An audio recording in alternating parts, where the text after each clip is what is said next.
You're watching Arcana Llama here with me and Justice Lorcana, where we break down the weekly metagame so you don't have to. It is the last week of set 10, so the metagame is pretty much finished and done with at this point.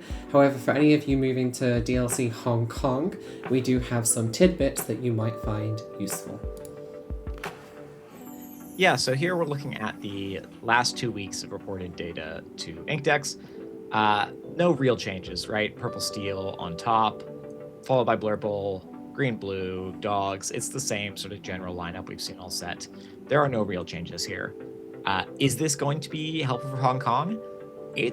I'm playing, but it's hard to say. China has like their own preferences for decks. They also don't report on the same websites that we use, so we don't necessarily know as well as we do for Western events whether likely to trend. I have been told that they tend to favor Western DLC results and they tend to play the same decks. I have also been told that they are very fond of Blurple and that there's a chance that Blurple is going to be the most popular deck this weekend. But it's also worth considering that China is its own region in terms of card distribution. They have Chinese language cards. Hong Kong DLC plays on English language cards. So that might be like a different player base, different groups of players attending each of those. It's hard to say. I don't feel like I'm able to make a good prediction for what I expect to see over there compared to something like Richmond. I'm kind of just hoping that it's easy enough to play into anyone on best of one. I've been feeling pretty good.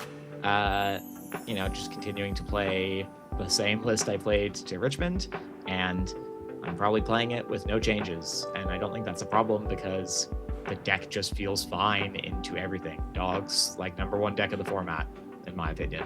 Yeah.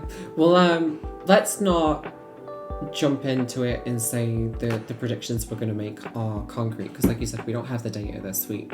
But last week we were kind of talking about how Amethyst Steel felt like a tier 2 deck at times, and if Hong Kong does reflect our metagame, which it might or might not do, we can't make that confidence check, but if it does, then Amber Emerald feels like it would be pretty well positioned. It is a best of one format, so we have to consider that. Sometimes the surprise factor of like just going first with Dogs is all you need.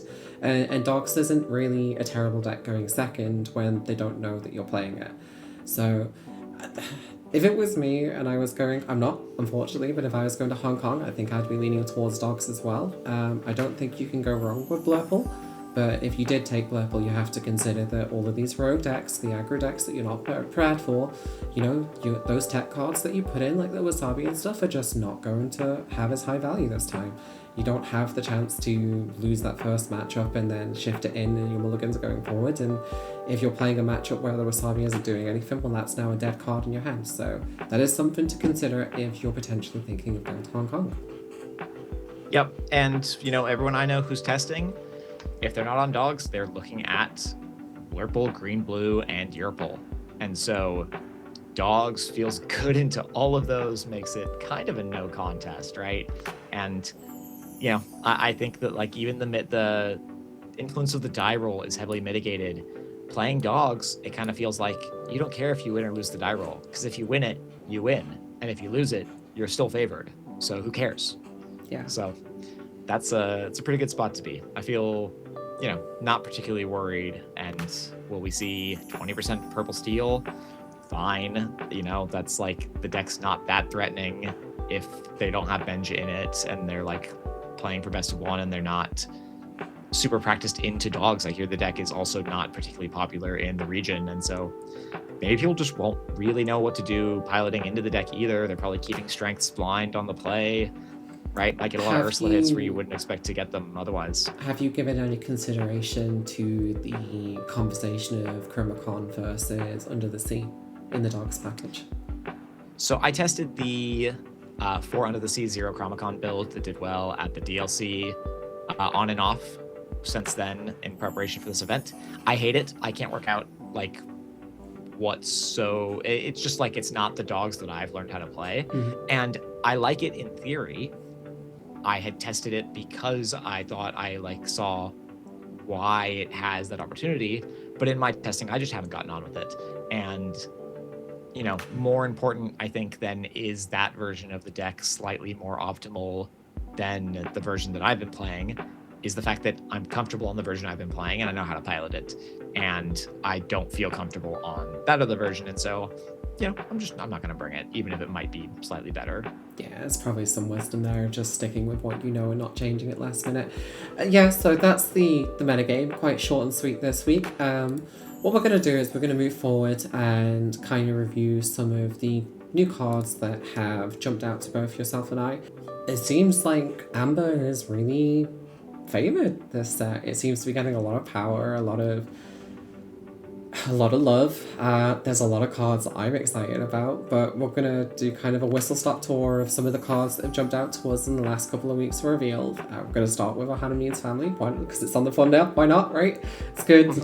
It's good focus there. So the card reads: remove all damage from chosen character of yours. Draw a card for each 1 damage removed this way. It's a 3-cost action inkable. Some people. This card is super good, right? Like, this is Cinderella. Don't get me wrong. Not Cinderella. Rapunzel, like a big perk of Rapunzel, a 1/5 2-quester for 4 is like a really crazy stat line to also have like a draw 3 enter the battlefield play ability. But there is no limit on how many cards you can draw for this card. So, people have been talking about Blamber. You're going to see people talking about this card in Yurple. Any deck that can field like really high health characters that can potentially draw like a lot of cards for this and are happy to play a slower, grindy game. Ruby Amber, I don't know a funny way to say that's going to make people uncomfortable. Ramber, there we go. There's a lot, the Amber cards we've seen revealed so far kind of make it seem like you can play Amber paired with anything.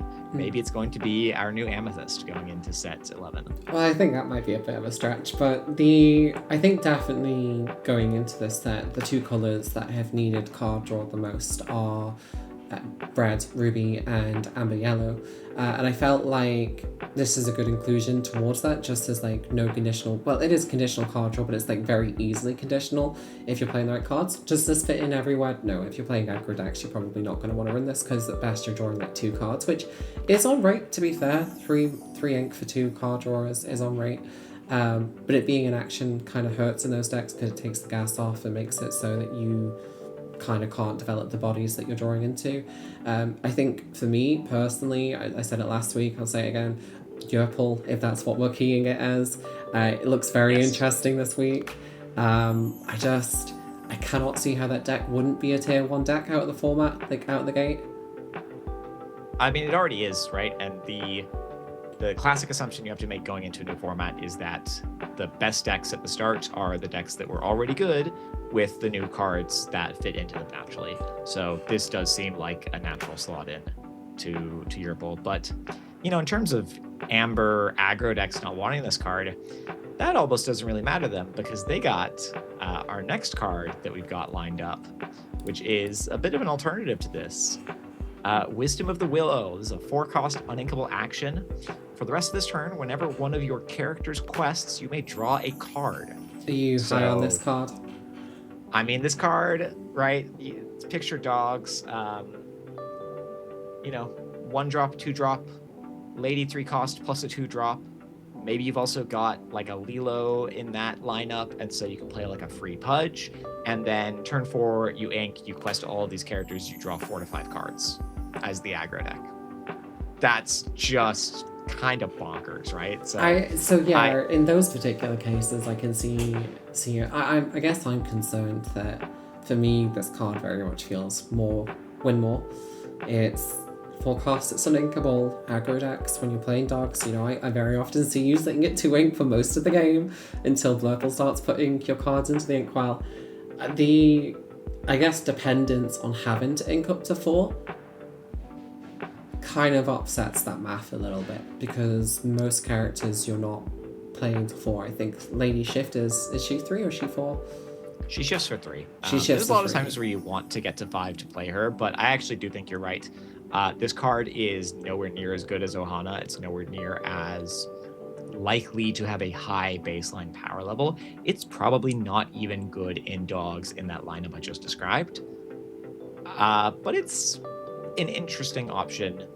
Kind of exciting to see it. Similar to, is it Remember Who You Are? That draws up to your opponent's number of cards in hand.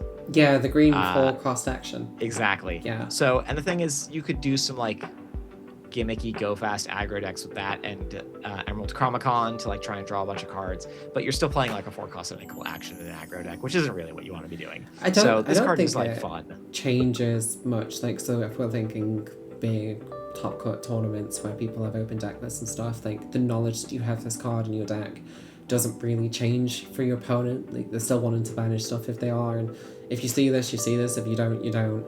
It's like okay, in my opinion. I think it has some power behind it, but it's a neat effect. And to be coming out in the same set as Ohana is just like, Amber's getting a lot of love right now. Yeah, but talking about neat effects, how about this Mulan? So yeah, 2-cost Mulan, inkable, 1/4. Whenever this character quests, gain lore equal to her strength to a maximum of 6 lore. She actually quests for 0. No, well, she quests for 1. She quests for 1 because of her strength. If she hasn't lost that 1 strength, if she hasn't lost no lore strength. Yeah, that's fair. That's fair. But this card is so good, and this is a card that dogs would like to play because you just curve out a bunch of guys into a tramp and then give her 5 extra attack and quest for 6, or the new Ruby action that's just give her 5 attack. Yeah, quest for 6. I think this card is crazy. I have heard that some people have been doing some like preliminary testing with her and they're kind of finding her awkward to play around. I think that's more a case of there just hasn't been enough time to kind of figure out those lines, and maybe we're looking at like more rigid set 10 lines still. But this card, I can't understand how you wouldn't put this in like a green aggro shell with some way to manipulate strength. So it is a little awkward to work around. I think this card is probably overhyped a little bit. It's really interesting and exciting. If you need a bunch of characters on board to do the tramp effect to buff her up and make her quest for a lot, that is a line that can be countered by some of the other new cards. And so I think early reports that like, oh no, Mulan is crazy, blue is going to be dead, very likely to be overstated, does not mean I'm not excited to try and make this card quest for 18 in a single turn. Yeah, no, it scares me. I look at this card and I'm scared as like a high-end tempo player, high-end control player. This is not what I want to see. We've been seeing a lot of good aggro cards come out this set, and just the viability of being able to play these lists, I think, as a whole has gotten better than it was in set 10. Like, outside of dogs, we weren't really seeing aggro much. I know we saw the burn, but I wouldn't say that was pure aggro. It's more like a combo aggro deck. But we're starting to see the rise of like Amber Steel. We're starting to see like blue green coming through. It's just, there seems to be a lot of viable colors that have just opened up very quickly. The interesting thing about this format is that dogs is the best aggro deck, and it's also the best anti-aggro deck. And so it effectively gatekeeps every other aggro deck from being relevant in the format. And the thing is, that's actually not going to change, right? Mm-hmm. And so you could probably assume that dogs is going to remain relevant, or green yellow aggro will remain fairly relevant. But actually that, you know, Amber Steel has a really bad green yellow matchup because green yellow has Under the Sea. Now, there are some other cards that might change that, or might like weaken the weakness to Under the Sea, but dogs is likely to remain, you know, the premier aggro deck color, just on the basis of it's already the best one. Yeah, it makes sense. Let's have a look at some of, I guess, the alternative side. So if we're moving away from aggro, we're looking at some of the other resources that green have got access to. I remember when this picture came out, you were ecstatic about it. You were going crazy. You were just blowing up my DMs, blowing up the Discord. So there's like a lot of exciting things going on here.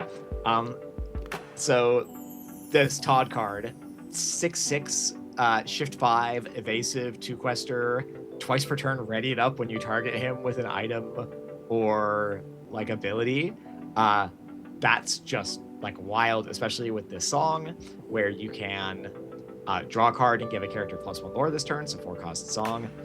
Also, this entire Fox and the Hound package follows a 1/3/5/7 cost line, which there's another green item. It's not in our pictures today, but that is like banish a character, play a character for free that costs 2 more than them.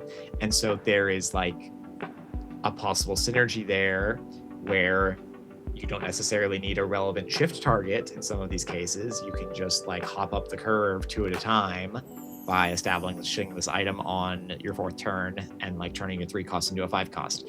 Is it going to be good? I don't know, but it's interesting and exciting. And, you know, if nothing else, Todd and the song Education or Elimination are both fascinating like tools. Surely there is a way that these are good. I don't know so much about like playing these in a deck, but the Enchanted of Todd is just beautiful. And it's like actively probably one of the enchanters I'm going to go get graded. So like just ripping open packs and finding it or buying it straight away and getting it graded with tag. I don't like it's stunning. It's I've never felt that way towards an Enchanted before, and the enchanters lists that have been amazing. They've like really done a good job on them, I think. Yeah. So I'm just excited to try and make like something work with this combination of cards. You'll be testing it, I'm sure. Let's go back to Amber then, which seems to be the main focus of today's video. So you mentioned earlier with Pudge, then it might fit into the dog shell. So what is Pudge? Pudge is a 2-cost character. He's a storyborn deity, 1/3. And he says, if you have a character named Willow in play, you can play this character for free. He quests for 1 and he's inkable. Okay, so on the surface, this card is either nuts or not nuts. There's going to be 2 sides of the camp. There's going to be people that are going to be like, oh, Willow is a very staple house. We have the 2-cost Willow. We've been seeing Willow reprints in this set. We've seen the 3-cost Steel Lilo, and we've seen the 1-cost Amber Lilo that have just come through. So there's a lot more Lilo targets for this. And the ability to play anything for free is always a premium. Yeah, I think just that text for free. Every time that appears on a card, you need to be deeply worried about the power level of the card. Cards like Scrooge, 4-cost, and Belle in like Blue Steel with the items package. Pudge, there are other Amber cards in the set that also say for free on them. We'll do like a full breakdown next week where we bring some of our favorites, go through the entire list that's been revealed. But this card there are good new Lilos. There are also good existing Lilos in a meta deck in this color. And so Pudge is a tool that is likely to be very good in dogs, right? I haven't sat down and run the math yet, but this might have like a pretty meaningful impact on the type of hands that can curve out quickly into Tramp 7. Normally you want to see 5 1-drops and stay at 2 ink and then play your Tramp 7. Well, now if 2 of your cards in that sequence are like a 2-cost Lilo and a Pudge, that's 2 cards that you play for 2 ink. That may as well be 1-drops, except one of them's Lilo and one of them's the free Pudge. That's actually like 4-cost worth of singing together for Under the Sea. There's all kinds of possible high rolls there. I confess I am a bit more reserved on this card. I think the ability to play it for free is really what's like keeping this card held up high. If it didn't have that tag, I think it would be completely unplayable. The stats leave a lot to be desired. A 1/3 for 2, questing for 1 isn't amazing. And even if you are cheating this out, it's not helping the aggro game plan too much. If you're playing Lilo on 2 and then playing this free, arguably if you're an Amber Steel, you could be playing Nala, which just quests for free by yourself. There's like better alternatives in the format for me. And I do know that some of the people that have been testing this as well have said that like it hasn't felt as good as the initial reception as maybe thought it was. But in decks where you're using things like tramps and, singing matters or bodies matter, maybe it finds its place there. Yeah. So I'm not saying it's broken, but anything that says for free is got a pretty high baseline. Yeah. It's not quite free on this next card, but it's definitely been making a bit of a storm. So Akud Emuti, if that's how you pronounce it. It's a free cost uninkable action song that says when you get to pay 2 less the next character you player's turn, and it draws a card. So straight away, looking at that, anything that draws a card as an action immediately has more. Pretty good. Yeah, it has more stake than a card that doesn't draw itself because it replaces itself. But the ability to pay 2 less the next character you play this turn is a very powerful ability. We've been seeing things like the new angel that's just come out, the underdog angel, that when it's if you're going second, you get a player for 1. She sings 3. So, you know, if you imagine that you play her on turn 1, turn 2 she sings this, you ink for turn, and if you're playing Yerple, for example, you get to play a genie on 2. Like, yeah, that's pretty good.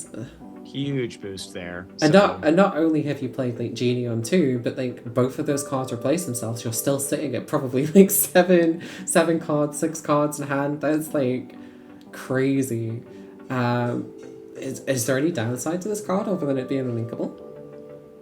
Not really. And even as an uninkable, like Singer 3 is not a terribly high threshold to meet, and paying 2 less for a character is actually an effect that scales pretty well throughout the game, even if it's not actually ramping. So there's a lot of other interesting stuff going on with like yellow-red decks and some of the other pseudo-ramp options available to them.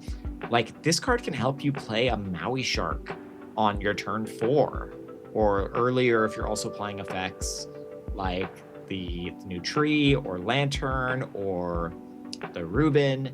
There's so many different like little possibilities here to be playing ahead of tempo based on some of these effects that I think they're likely to shine, not necessarily as like play a turn 2 genie, but just in the way that you can use a card like this to disrupt your opponent's tempo in the mid game by playing like way off of curve when they're not expecting it. So even if it's an uninkable like 3-cost song, the effect is very powerful, and I expect this card to be fairly relevant. Yeah, I will definitely be putting it in my decks to test. But speaking of Amber cards to test, we had this reveal today, and oh my god, I am so happy. This card is beautiful in every shape and form. The artwork's amazing. The fact that it's unconditional. So for the people that are just listening in from audio, it's an 8-cost uninkable action. It's called Raging Storm, and it banishes all characters. The immediate comparison obviously is Be Prepared, which was a Ruby 7-cost uninkable action song that banished all characters. So this is costing 1 more, and it is just an action, it's not a song. And they did say in the main stage the reason for that was that Amber had access to a lot of powerful singers, and they were kind of concerned with the color combination. But as somebody that has been asking for a board wipe, there's just an unconditional board wipe in the game since the beginning of rotation, I'm so happy to see this. I know Baker was chucking away his Amethyst pin in favor of this Amber pin. I don't know if I can quite do that, Baker. I think Amethyst is definitely like my main color, but in a deck like Amethyst, Amethyst Amber, I think this has a home. Especially like the Yerple deck, we were talking about how strong that's getting, the mid-range Yerple deck. Like this, no need to play monster anymore. If you're not playing the combo, this just gets rid of everything. You use access like library, we still got that in the format, we can stick everything into it. We've got the cheats like a Q to just get our mid-tempo out, and then as soon as our opponent, like imagine if blue-green wipes your board, then you just go, that's fine. I've still got my location, I'll wipe you back and we can play that game, that's fine. It is arguably maybe too expensive. So I'm gonna like hold my expectations in a little bit, but I still love it.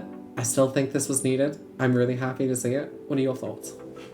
I love this card because it is a bulky 8-cost uninkable action that is never going to be played against me while I'm playing my Silly Dogs deck or whatever, because I'm gonna people are gonna go like, yes, we have a board wipe. We're not scared of aggro anymore. But Yerple can't actually effectively ramp to 8 faster because all of their ramp is character discounts. It's not additional ink. Blue-yellow can feasibly play this card and ramp up, but blue-yellow is going to be a slow ramp deck, which is exactly the kind of thing I want to be facing, playing a bunch of uninkable actions, so that your Mowgli and your Timon are just gonna take them from their hands and not leave them any ink to get to their big stuff. I love this card, and I'm probably never going to play it. And it's great that I think that can sort of go both ways on, I'm really happy for everyone who wanted a Boardwipe and now has an exciting new one to play around. And I think this card is excellently balanced. I think it's good that it costs 8. 7 might have been fine, but 6 would have been too much, like too cheap. Yeah. And so I think it is, like a lot of cards in this set, exceptionally well balanced in terms of like how it has been positioned. And I think this is a great addition to the game. Yeah, I mean, there's not really much else I could say about it that I've not already said yet. I don't know if it's going to be competitively viable, but I am definitely going to be testing it, that's for sure. Some of the cards that we've kind of seen that might make this a bit more difficult to play is the new Steel Song, 2-cost Steel Song, Keep the Ancient Ways. Opponents can't play actions or items until start of your next turn, and it is inkable. So it being a 2-cost, it's very easy to sink. Very, very easy to sink. And it's basically, the direct comparison is Pete, but without the body. Obviously it has the added effect of being able to target items as well, which is not irrelevant, especially with some of the new items that we've been getting in this current set. This feels to me like it should be a staple in every Steel deck going forward, but maybe I'm putting too many stonks onto it. What do you think? I do think that Steel decks are underutilizing Pete right now. I think that Purple Steel would likely be a better deck in the meta if it was playing like a more aggressive curve, lower to the ground, more higher questers, and using Petes to close out their games. I think this card is just an excellent additional set of Petes. I think that effect of like including items can be played makes this a really exciting card for Infinity. There are a lot of cards in this set that are exciting for Infinity, and just on their own right? They're like cards that I'm interested in developing in that format on their own. I don't care what they look like in core. They're just exciting cards to exist in the game. And probably going to be really annoying to play against this if you want to play Blue Steel and Infinity and your opponent goes like Shift Diablo, sing this on turn 2. Yeah. And if you don't have Tipo in hand, you're now very, very unhappy. This gets insane in songs as well, where it's like, this is an amazing thing that they can go find. I think sometimes the issue with Pete is that the 3/3 for free body is kind of so far in the metagame, because we've been getting a lot of 3/4/4s or 3/3/4s, so it doesn't challenge as well as it used to. We've got some 2-cost that 3/3s unconditionals, whereas this, you don't really lose tempo by singing it. This feels very, very good. You're happy to hardcast it because it's so cheap. Yeah, it's like it's almost like you could have made this a 1-cost and it almost would have made no difference into like how good this card is. But yeah, I think it's amazing. I think we're going to see a lot of it, and that almost wraps up the video. I have snuck this card in just at the end, so I will break that down here. So it's a 4-cost uninkable 4/4 questing for 1. It's an Amethyst card, Vanderchill, and she says, when you play this character, exert chosen opposing character. Now, when I saw this character, I was very excited as well. Almost as excited as I was for the Boardwipe. I think in shells like Blurple, this is a very powerful ability that I haven't seen anybody talking about, and I don't understand why. So let's break down very quickly. Like you're saying the dogs, you need to kind of do like that 1, 2, 3 type thing where you get a load of characters down, you play the tramp, fill your hand back up, mulligan away the cards that you want to keep that are relevant for that particular turn. The ability to just tap one of your things sideways on turn 3 and just challenge into it, well, now your entire map has been thrown off, and maybe you don't get that tramp down when you want it to, or it takes a turn later. And then, you can go Vanderchill on turn 3, into Elsa turn 4, into Demona turn 5, which is a bit like Christmas Land. It's not that crazy. It's right? not terribly crazy. It's not going to happen every game, but like in games that you do that's like, I can't imagine that's not a game that you wouldn't just win out of the gate. It's so good. She's a 4/4, so if you're playing Elsa on 5, she can trade into anything at that point in the game unless it's evasive. I think she's really well statted. Another comparison I think is like in the green-blue matchups, Blurple has a really difficult time into the blue-green because it's very difficult to stop them from shifting the Clarabelle, especially when they're on the play. But the Vanderchill being so cheap, we can play this the turn before Elsa, and that is very relevant because if you do the math, they will always shift the turn after this is supposed to come down. Which is... It basically forces green-blue to have to play 2 Clarabelles. So does that change their game plan where they have to get more greedy and like keep more Clarabelles in the mulligan, or do they have to put the 3-cost Clarabelle back in, which arguably kind of makes their deck slightly more inconsistent? I don't know, but I think specifically in Blurple is why this excites me. I don't know so much about like red purple or yellow purple, although admittedly they do have access to their own form of ramp in the form of like making characters cheaper, which we've seen. But I don't know. Am I wrong in this? Am I putting too many stonks on it? No, I think you're exactly right. I also think people are criminally underrating this card. This card terrifies me as like the Dogs player. This card was revealed before my last set champs on Sunday, and I spent all day thinking about if my opponents could play their Elsa on their turn, their 4-rank turn, as opposed to the turn afterwards, that I would be in a much, much worse position, or that I would just lose the game. And so this is, again, another case of a card that is like exceptionally well-tuned. 4-cost uninkable 4/4 quests for 1. Kind of not great. Don't love that, but exerting a character on play is probably, in my opinion, the most powerful, like in a vacuum effect in this game.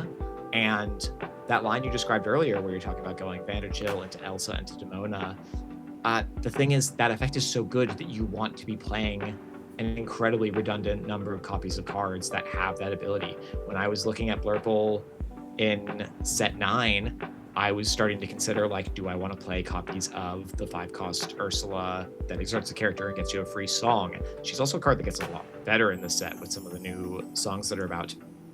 But that purple really gets to be this color that is just threatening to exert your characters before they get a chance to do anything. And that effect is truly disruptive, especially when you can back it up with like early challengers, Rafiki, the Palace Guard, Octopus Guard, Royal Guards. And this card's great. Like, you get to curve this into Elsa, challenge with Rafiki first, and then when you exert with Elsa, you get to challenge with this. Yeah. If like the Elsa doesn't do enough. Or you can challenge with 6 with both. Like, chances are that this probably survives that initial challenge as well in most cases, and then, you know, it's up to the opponent if they want to crash back and get another value. Like, it's already getting value on entry, it's then getting value on the challenge, and then it's getting the third value when they challenge back to it. And if they leave it and you do Demona, it gets even more more value. I'm really high on this card. I will definitely be doing a lot of playtesting. Part of me wants to stick with Blurple going into the Winterspell metagame, but like, I'm not gonna lie, I'm like, yellow-purple is definitely making me maybe want to reconsider some things, but I'll probably get into that next week, I think.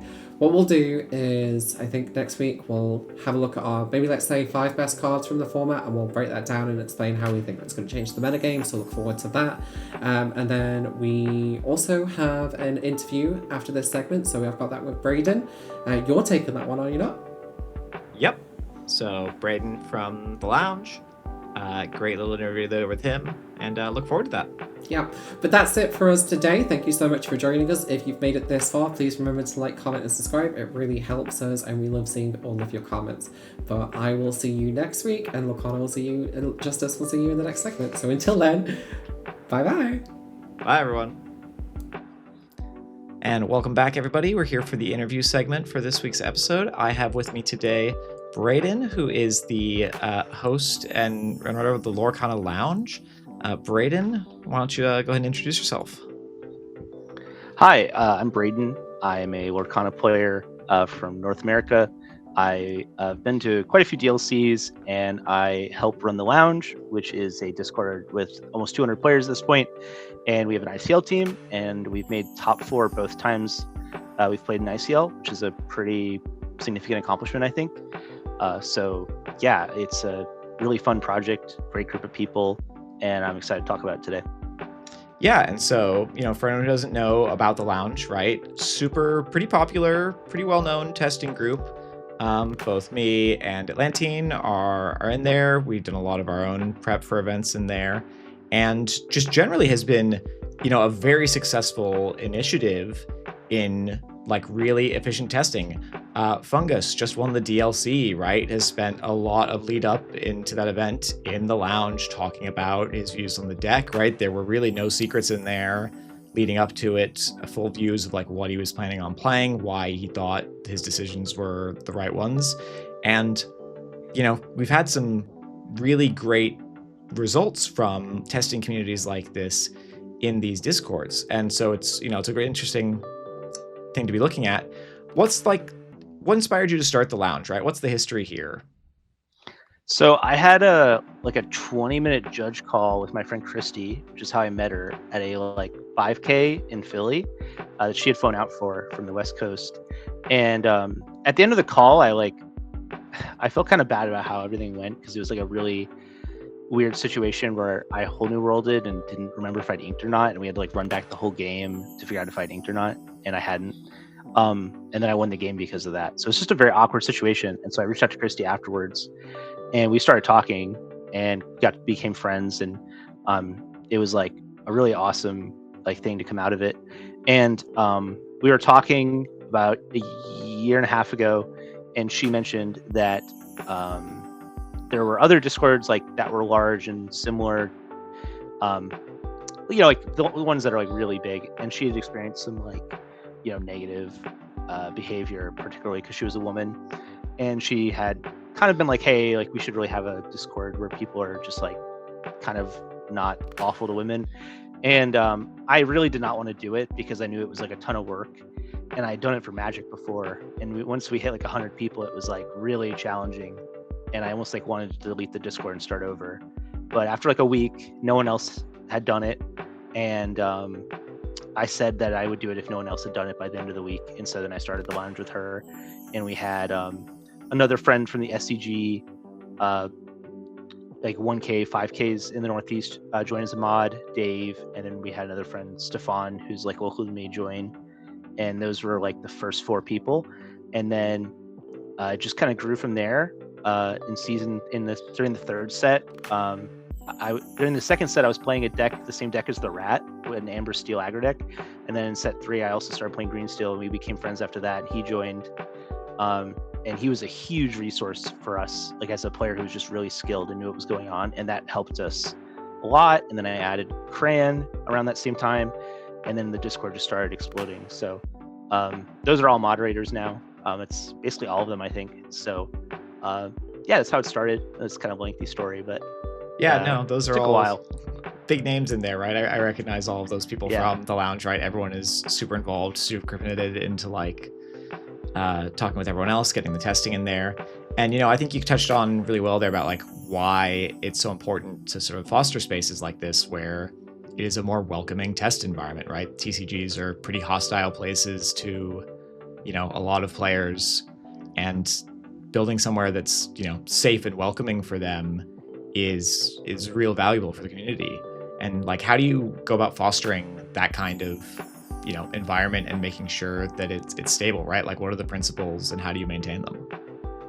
Yeah, well, I had a friend from college who had picked up Lorcana as a new player around that time, and he wanted a place to learn to play, and he was kind of self-conscious because he didn't really have a background, and he felt it was really hard to find resources for him at the time. And it kind of helped me move to the idea the lounge should be something where we should have resources for people who are just playing their first trading card game. And so that's what we did. We really started thinking more proactively about what are things we can do to help people who have no TCG background but want to get good at Lorcana. And that friend of mine was Chase, who has done really well locally. And I don't think anyone now would really expect him to be a relatively new TCG player, particularly because he's a pretty good gamer outside of TCGs.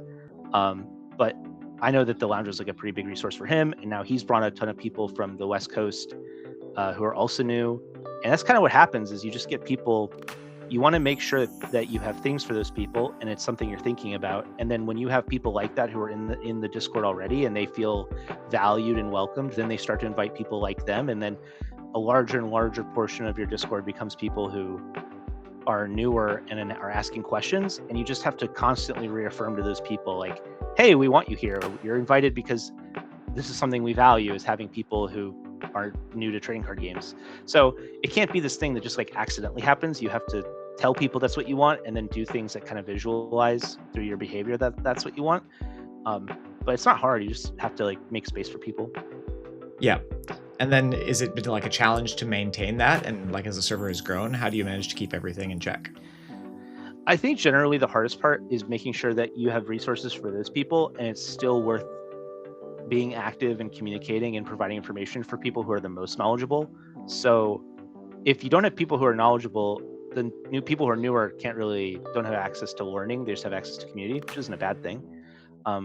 So you have to have a way to incentivize people to stick around. So for like a metafied Discord, the incentive is financial, right? For our Discord, it's like friendships and community, availability. But the other thing is that we have places where people who we consider experts can talk about things privately. We have Airbnbs that are also they're open, but also they do provide opportunities for people to privately discuss plans for events. So if you create an environment where people want to work together and contribute towards ideas, generally that's going to be productive for people. And then those people who like are seeking that sort of community and that sort of productivity will join in, and then you get the thing that the new players need, which is just people who are knowledgeable, being around, being accessible. It's sort of a dance that you have to like balance, and it's really hard, and there's not like a lot of great solutions. Like anyone who runs 100 person Discord is going to run into like a lot of problems that I've also run into, and I've run into it multiple times because I've done it multiple times, and there's not a lot of great answers. You just sort of have to like push through it and try to make sure your community is positive and empathetic, and it's worth everyone being there. Yeah, that makes sense, right? When you've got the right kind of people there and you fostered the right kind of environment, then I guess it's a little bit self-perpetuating, right? That the people are bringing in people who are like them and share your values, but then also, support each other in the sort of managing and day-to-day of the community as well, right? The infighting probably doesn't get so bad if everyone's on the same page to begin with. Yeah, and like one thing we do is that we have an application process. An application, anyone can submit an application, but the 3 questions we ask are not like, have you ever won a DLC? It's who do you know in the lounge? Like, do you play Lorcana? And like, can you name anyone you know in the lounge? And then the like secret 4th question is like, do you reach out to someone who says, hey, I just applied to the lounge. Can you like let them know that I applied? Because anyone who has someone come to me and say, hey, my friend just applied, basically gets in automatically, unless like I know that person and have seen something from them that like gives me a red flag. But we usually just talk through it. We had a situation recently where I added someone in, and immediately I added them in, someone reached out to me and said, hey, like I had this situation with someone where they were really rude to me. I like sat down, I like DM'd that person and said, hey, I added you to the lounge, but like this is something that came up. Are you cool if we talk about this? And we talked about it, and that person's still in the lounge. The person who gave me the heads up is like totally cool with it. And the person who vouched for them obviously is also cool with them in the lounge. So like, you just have to be like proactive and keep an eye out, and like be the kind of person that people want to come to when they do have a problem, right? Like, if I'm the kind of person that isn't, like you don't feel like I'm going to listen when you have a red flag for someone, you're like, those people aren't going to come to you. So you have to be someone that's like, people want to talk to about things like that. Yeah, that makes a lot of sense. And then you actually like, there's also other events that you run on, right? We do the lounge nights every week and other community initiatives, including like a lot of prep for DLCs, right? So one of the interesting things from having fostered a community like this as well is actually like the consistent results that have been put out by members of it, right? So Fungus, pictured in the back here for the Laundry Meetup photo of the DLC. Cheeto in the bottom right, also made top 32, right? Like a huge success, spent a lot of time sitting on the server, sitting in the channels, putting in the work there. Tell us a little bit about some of the activities that people, that you've arranged there for people to practice and prepare for these events, and, why we think that actually leads to some of this success.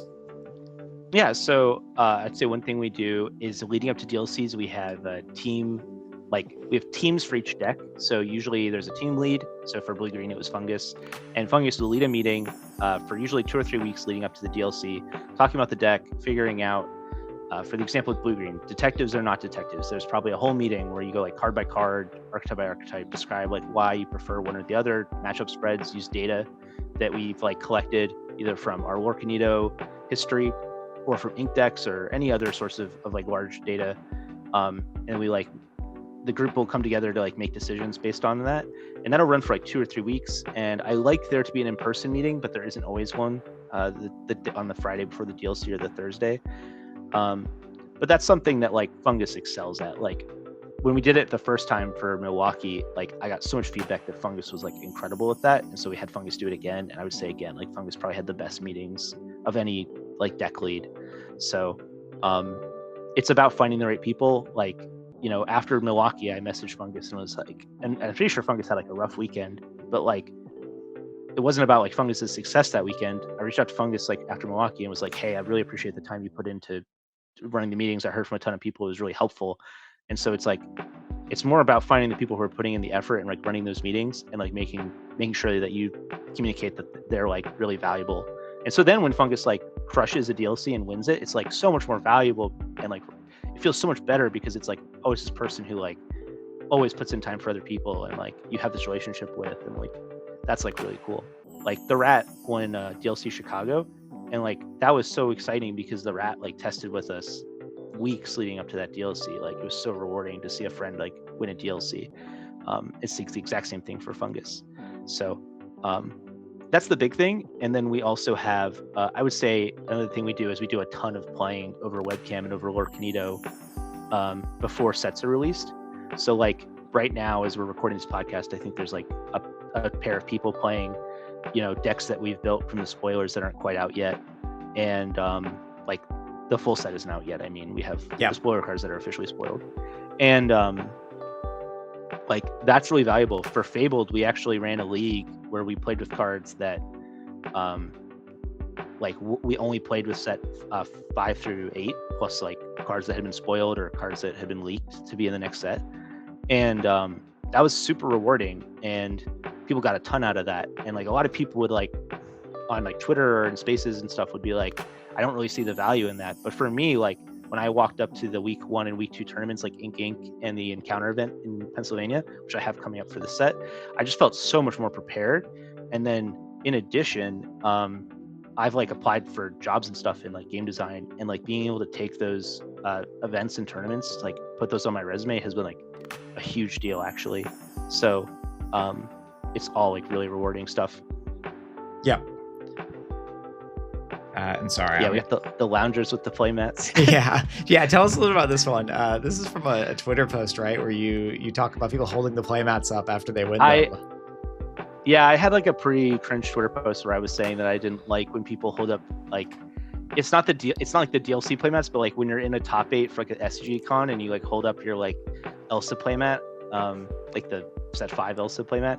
I was like, I really don't like this, guys. I don't like that we're doing this. And then like people got really upset about that. So now every time the loungers get together and I'm not there, there's a lounger playmat photo, which is like super tilting.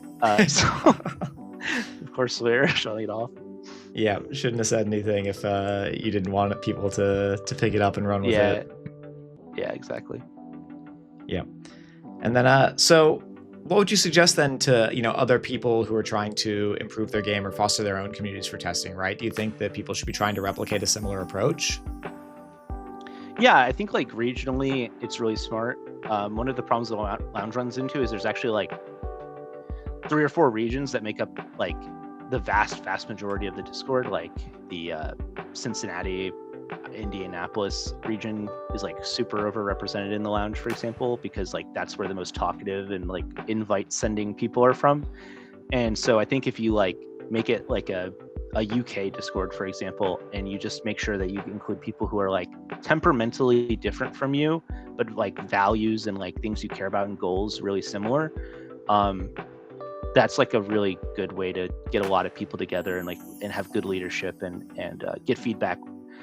I've made like a few, not to say very few, but like there have been mistakes I've made like running the lounge, and like every time the moderators are like somewhere between like it's fine to like that was really dumb, and I would much rather have people who like react that way than like the like range of reactions being like it's not important to I think you are right, you know. You only improve by like having people who, you know, have a different background or different set of ideas on how things should be, and them like feeling comfortable telling you. that. And like I know that's like a weakness of mine, honestly, is like listening to them. Like I'll post stuff in there sometimes, and like 3 of them will respond, and I'll be like, cool, so you guys all think this is okay. And then I'll post something, and then like the other 2 will be like, no, we think this is a really dumb idea. You should have waited 5 minutes. And I was like, oh, okay. Yeah. So like that's definitely a struggle for me. Yeah, surround yourself with, I guess, good advisors then, right? Make sure that you've got some dissenting and opinions. listen to them. Yeah. Yeah. Well, all right then. Is there anything else you'd want to conclude on there, and any shout outs you want to make? No, just like shout out to the lounge, shout out to Christy. Christy's I don't know if I named her. She's a friend of mine who is having issues in other Discords, and she's like the co-owner of the lounge, and is really great, and just like a person who can always like give me feedback that's really valuable. So shout out to her, and she's like a part of the reason the Discord's been so successful. So she doesn't like talking to people online as much, which is pretty reasonable. It's probably healthy. So she doesn't get to advertise the lounge as much as I get to. Yeah, and for anyone who's interested in the lounge, why don't you tell them about the process? Find a lounger. Yeah, if you just find a lounger, talk to them, befriend them, get to know them, and then ask them if you can also just apply at any time. You just click on the tag on a lounger's name. If you're like in 20 lore and you see a lounger, you can just click on their tag and apply. It's pretty rare now that we're like at 180, 200 people that we just like cold let people in, because we just have to be more selective now, because the bigger the Discord gets, the harder it is to manage, and so every slot kind of is difficult to fill. But if you like are friends with Justice, or you're friends with another lounger like Cheeto, or anyone you can think of, you can always just reach out to them and ask like, hey, can I get a lounge invite? And you'll probably get it. It's unfortunate. Like, this is the thing that maybe I should have mentioned, but like, gatekeeping sucks. It feels bad. It's like not a fun thing to do. Like, I'm constantly like, we shouldn't let anyone else in the lounge. We should stop at 150, and then we're at like 180 people the next day. And like, it sucks. It's not fun to gatekeep people, which is like why I'm bad at it. But if you want a community to be like tight knit and like share a lot of the same values, you have to say no to people who don't reflect those values, or people you just don't know well enough to confidently say they will. We've had people like fake apply, like where they like make spam accounts and like apply with the intent of like harassing us, and it's like, we don't fall for that because we have like an application process, but like it sucks that that's like a thing that exists in the world, Yeah. Well, at least, the process ends up producing a pretty good, pretty tight-knit community of people who can support each other, and I guess have 2 DLC wins under their belt, right? I don't know if anyone else can boast that kind of success. Well, WCC has, I don't know, like 1 million, I bet. So that's probably... They recruit a lot of those guys retroactively, though. That's fair. We are probably one of the only groups that has 2 DLC wins prior to their winning the DLC. Like, they were in our group before they won a DLC. That's probably a pretty rare feat, honestly. But hopefully we'll have 3 next. 3 soon. DLC. Yeah. Well, all right. Thank you so much, Braden, for coming on with us, and to everyone else, tune in next week. Yeah, thanks for having me.